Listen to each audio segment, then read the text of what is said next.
সবাইকে স্বাগত channel I news room থেকে। চ্যানেল আই স্পোর্টস থেকে আমরা প্রত্যেককে স্বাগত জানাচ্ছি এখনকার লাইভে। আমাদের সঙ্গে যুক্ত আছেন চ্যানেল আইয়ের স্পোর্টস এডিটর সাইদুর রহমান শামীম। আপনার কাছে কি তথ্য রয়েছে আসলে বিশ্বকাপ টি-20 আপডেট? আমরা বিভিন্ন জায়গায় দেখতে পাচ্ছি যে পাকিস্তান খুব আগ্রহী বাংলাদেশের ম্যাচগুলো আয়োজন করতে চায় তারা, এবং কোনো কোনো জায়গায় নিউজ হয়েছে যে পাকিস্তান বিশ্বকাপে বাংলাদেশের যে এখনকার যে পরিস্থিতি সেটিকে ফুললি সমর্থন করছে। আপনার কাছে এইটা আসলে মানে বিশ্বকাপ নিয়ে টি-20 বিশ্বকাপ নিয়ে যে বাংলাদেশের সাথে আইসিসি বলি বা ভারতীয় ক্রিকেট বোর্ডের যে একটা দর কষাকষি ছিল, সেই দর কষাকষিতে নতুন মাত্রা যোগ করেছে পাকিস্তানের অন্তর্ভুক্তি। তো পাকিস্তান ঢুকে যাওয়ায় সংকটটা আরও গভীর হয়েছে ইন এ সেন্স আইসিসির কাছে বা ভারতীয় ক্রিকেট বোর্ডের কাছে। কারণ তাদের কাছে যে বাংলাদেশকে ম্যানেজ করা যতটা মানে একটা দল ছিল যেটাকে ম্যানেজ করা যেত, এখন সেখানে পাকিস্তান যুক্ত হয়েছে এবং পাকিস্তানের ব্র্যান্ড ভ্যালু, তাদের অতীত পারফরমেন্স এমন জায়গায় চলে গেছে, আইসিসির উপর ভীষণভাবে মনস্তাত্ত্বিক চাপ সৃষ্টি করেছে পাকিস্তানের এই অবস্থান। তো আমরা যেটা বাংলাদেশের ক্ষেত্রে যে ব্যাপারটা জানি যে বাংলাদেশ যে দাবি জানিয়েছে শ্রীলঙ্কা বা অন্য কোনো ভেন্যুতে তাদের বিশ্বকাপ খেলাগুলো খেলবে, সে ব্যাপারে আইসিসি বা ভারতীয় ক্রিকেট বোর্ড, আসলে আইসিসি বলা যায়, আইসিসি এ পর্যন্ত কোনো ইতিবাচক অগ্রগতির খবর জানাননি। যতটুকু জানিয়েছেন, আমরা যতটুকু জানতে পেরেছি, এটা সবাই জানে যে আগামী 21শে জানুয়ারি অর্থাৎ বুধবারের মধ্যে বাংলাদেশকে জানাতে হবে তাদের সিদ্ধান্তটা, অর্থাৎ তারা ভারতে গিয়ে খেলবে কিনা বা আইসিসির যে তাদের যে পরামর্শ সেটা মানবে কিনা।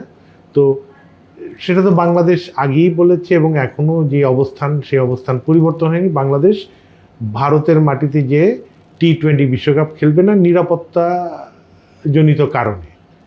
তো এখান থেকে দেখা যাচ্ছে যে আইসিসির অন্য সদস্য রাষ্ট্রগুলো এ নিয়ে কিছু না বললেও পাকিস্তান বাংলাদেশের সমর্থনে এসেছে এবং যে বিভিন্নভাবে এখন যেই একটা উত্তপ্ত ইস্যু নিয়ে বিভিন্ন দেশের মিডিয়া নিয়ত নিউজ করছে, এবং আমরা যে লেটেস্ট যে আপডেটটা দেখলাম তাতে দেখা গেল যে পাকিস্তানের পত্রিকা বলছে যে পাকিস্তান বাংলাদেশের প্রতি সমর্থন জানাতে এবং তাদের বিশ্বকাপ প্রস্তুতি বন্ধ করেছে। এই খবরের সত্যতা আমরা জানিনি, তবে এই খবর সত্য হোক বা না হোক, পাকিস্তান মিডিয়া যেটা বলছে যে বাংলাদেশ তার নৈতিক সমর্থনের জন্য পাকিস্তান ক্রিকেট বোর্ডের কাছে তারা প্রস্তাব দিয়েছে এবং পাকিস্তান ক্রিকেট বোর্ড বা পাকিস্তান সরকার বাংলাদেশের এই অবস্থানকে সমর্থন করছে। তো সেক্ষেত্রে যেটা হচ্ছে যে টি-20 বিশ্বকাপের ভাগ্যটা কিছুটা কঠিন সমস্যার মধ্যে পড়ে গেছে। এই কঠিন সমস্যা ভারতীয় ক্রিকেট বোর্ড বা আইসিসি কীভাবে সমাধান করে সেটাই দেখার। তারপরও বলতে হয় যে আমরা টি-20 বিশ্বকাপে বাংলাদেশ নিজেদের আত্মসম্মান বজায় রেখে এবং পরিপূর্ণ নিরাপত্তা নিয়ে খেলবে, এটা যেমন চাই, তেমনি চাই আইসিসির একটি মেগা ফ্ল্যাগশিপ টুর্নামেন্টটা যাতে সহজভাবে সম্পন্ন হোক। তবে এটাও বলতে হবে যে এই আইসিসির উপর যে ভারতের নিরঙ্কুশ নিয়ন্ত্রণ, এটা কিন্তু কোনো দেশের কাছে বিরক্তির কারণ, এবং এই বাংলাদেশ ইস্যুতে পাকিস্তান সেই সুযোগটা পেয়েছে আইসিসির উপর তারা তাদের একটু দাবি প্রতিষ্ঠা করার। এটাই হলো কথা। তারপর আমরা চাইব বাংলাদেশের ক্রিকেট বোর্ড বা বাংলাদেশের ক্রিকেট ভক্তরা চাইবে এই অবস্থার একটি শান্তিপূর্ণ সমাধান, এবং সব ক্ষেত্রে আমরা 7ই ফেব্রুয়ারি টি-20 বিশ্বকাপের একটি সফল আয়োজন দেখতে চাই, সেটা ভারতে হোক বা অন্য যেখানেই হোক, ক্রিকেটের বৃহত্তর স্বার্থে। জি, আমরা কিছু জায়গায় দেখছি যে পাকিস্তান ক্রিকেট বোর্ড তাদের ওই সময় বিশ্বকাপের সময় বিকল্প টুর্নামেন্ট বা সিরিজ খেলার বা বিকল্প ব্যস্ততার একটা চিন্তাভাবনা করছে। যদি শেষ পর্যন্ত তাই হয়, বাংলাদেশ এবং পাকিস্তানের মতো জনপ্রিয়তার তুঙ্গে থাকা দুইটা দল যদি শেষ পর্যন্ত বিশ্বকাপ না খেলে, এটা নিশ্চয়ই ভারত চাইবে না এই বিশ্বকাপের এত বড় ক্ষতি। না, এটা তো শুধু ভারত না, সেটা আইসিসিও চাইবে না, এবং না শুধু সেটা ভারত বিষয় না, তখন আইসিসির কাছে এটা একটা বিরাট প্রেস্টিজ ইস্যু হয়ে যাবে এবং ভারত নিঃসন্দেহে প্রবল চাপে পড়বে যদি পাকিস্তান এবং বাংলাদেশ একই সাথে টি-20 বিশ্বকাপ বর্জন করে। তাহলে ভারতের জন্য একটি প্রবল চাপের সৃষ্টি হবে। এবং আমরা জানি যে ভারত পাকিস্তানের সরকারি পর্যায়ে যে বিরোধ সেটা কিন্তু ক্রিকেট মাঠেও প্রবল।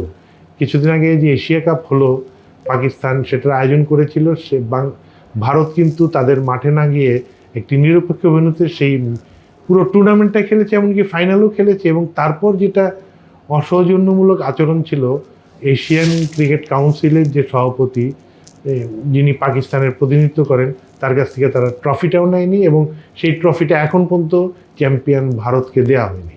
তো এই যে বিরোধ, পুরনো পাকিস্তান ভারতের যে বিরোধ ক্রিকেট মাঠে এবং সরকারি পর্যায়ে, সেই বিরোধটায় আমরাও কিন্তু ধীরে ধীরে জড়িয়ে যাচ্ছি।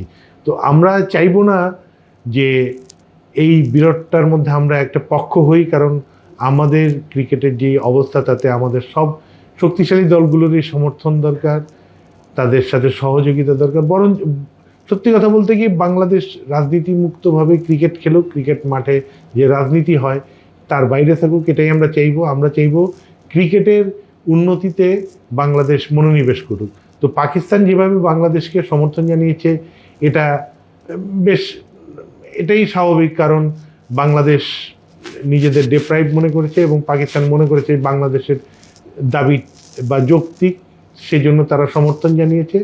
কিন্তু পাশাপাশি এটাও মনে রাখতে হবে যে ক্রিকেটকে বাঁচিয়ে রাখতে হলে বাংলাদেশকে পাকিস্তান, ভারত এবং অন্যান্য দেশ, শুধু পাকিস্তান ভারত বলি না, অস্ট্রেলিয়া, ইংল্যান্ড, অন্যান্য দেশের সাথেও সদ্ভাব বজায় রাখতে হবে। তো ক্রিকেটের বড় স্বার্থে, বাংলাদেশের নিজেদের ক্রিকেটের স্বার্থে এটা একটা শান্তিপূর্ণ সমাধান হোক, এটাই আমরা চাই। এবং সবচেয়ে বড় কথা যেটা চাই সেটা হলো গিয়ে, আমরা আত্মসম্মান এবং নিরাপত্তার পুরোপূর্ণ গ্যারান্টি নিয়ে বিশ্বকাপ খেলতে চাই। বাংলাদেশ সেইভাবেই খেলুক সেটা চাই।